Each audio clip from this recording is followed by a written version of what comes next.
राधे राधे दोस्तों, आप सभी को प्रदोष व्रत की बहुत सारी शुभकामनाएं। आज प्रदोष का व्रत है और आज शुक्रवार भी है, इसलिए आज के इस प्रदोष व्रत को शुक्र प्रदोष व्रत के नाम से भी जाना जाएगा। भगवान शिव और माता पार्वती की कृपा आप और आपके परिवार पर सदैव ही बनी रहे, यही प्रार्थना हम करते हैं। आज वर द्वादशी का भी अत्यंत पावन दिन है। ऐसे में भगवान विष्णु और भगवान शिव सदैव आपके जीवन में हर प्रकार का सुख, समृद्धि, स्वास्थ्य और उन्नति लेकर आए, इसी कामना के साथ चलिए आज की शुक्र प्रदोदश कथा का श्रवण करते हैं। आइए आज की शुक्र प्रदोदश कथा आरंभ करते हैं। श्री सूत गोस्वामी ने कहा, हे ऋषिगण, ये अत्यंत प्राचीन समय की बात है। एक नगर में 3 मित्र रहते थे। इन तीनों में बहुत घनिष्ठ मित्रता थी और ये 3 मित्र में से एक राजकुमार था, ध्वज कुमार था यानी कि ब्राह्मण का पुत्र था, और तीसरा वणिक था। राजकुमार ब्राह्मण पुत्र के विवाह हो चुके थे, लेकिन वणिक पुत्र के विवाह होने के बाद अभी तक उसकी पत्नी को ससुराल लेकर नहीं आया गया था। एक दिन तीनों मित्र आपस में चर्चा कर रहे थे और वे सब अपनी अपनी पत्नी के विषय में बात कर रहे थे। ऐसे में ब्राह्मण पुत्र ने कहा, हे मित्र, सच में पत्नी के बिना एक गृहस्थ का घर भूतों के डेरे के समान होता है।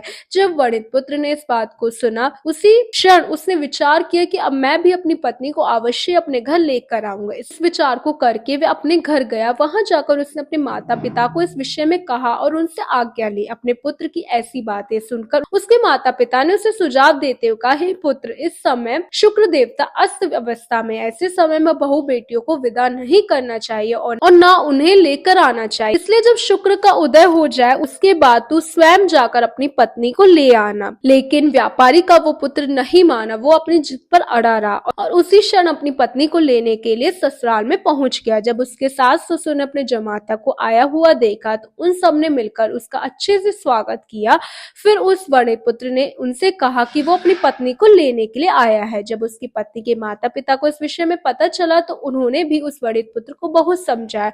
उसे कहा कि ये समय उसे ले जाने के लिए शुभ नहीं है, लेकिन वो नहीं माना और अपनी जिद पर अड़िग रहा। इसलिए आखिरकार हार कर उसकी पत्नी के माता पिता को अपनी पुत्री को विदा करना पड़ा। अपने ससुराल से विदा होने के बाद वो वणिक पुत्र अपनी पत्नी के साथ नगर से भाग जा रहा था। मार्ग में जाते हुए उसकी बैलगाड़ी का एक पहिया टूट गया और जो बैल थे उसका भी पैर घायल हो गया और इस कारण से नीचे गिरने की वजह से उसे लूट लिया गया और वो वणिक पुत्र रोते हुए अपने घर पहुंचा। अब उसके पास कुछ भी धन नहीं था। जैसे उसने घर में प्रवेश किया, उसी क्षण खेतों में से आने वाले एक सांप ने उसे डस लिया। ये देखकर उसके पिता ने तुरंत ही वेदिराज को बुलवाया।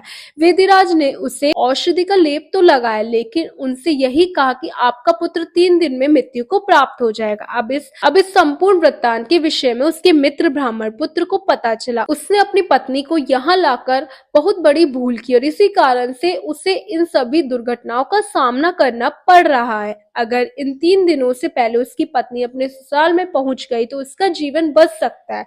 ब्राह्मण मित्र की ये बात सुनकर उस वणिक मित्र के पिता ने उसी क्षण अपने पुत्र की पत्नी को अपने माता पिता के घर वापस भेज दिया और उसके साथ साथ उसका पुत्र भी गया और वहां जाते उस वणिक पुत्र की शारीरिक स्थिति ठीक होने लगी और फिर उन्होंने आने वाले समय में भगवान शिव से क्षमा याचना करते हुए इससे शुक्र प्रदोदश व्रत का पालन किया और इसके परिणाम स्वरूप उन्हें भगवान शिव की विशेष कृपा प्राप्त थी और आने वाले जीवन उन्होंने सुखपूर्वक व्यतीत किया और जीवन के अंत में आध्यात्मिक लोक में प्रवेश किया। तो ये थी आज की शुक्र प्रदोष व्रत की कथा। आशा है कि आज की कथा आपको अच्छी लगी होगी। अगर आप इस चैनल पर नए हो तो चैनल को सब्सक्राइब करना बिल्कुल ना भूलें। राधे राधे।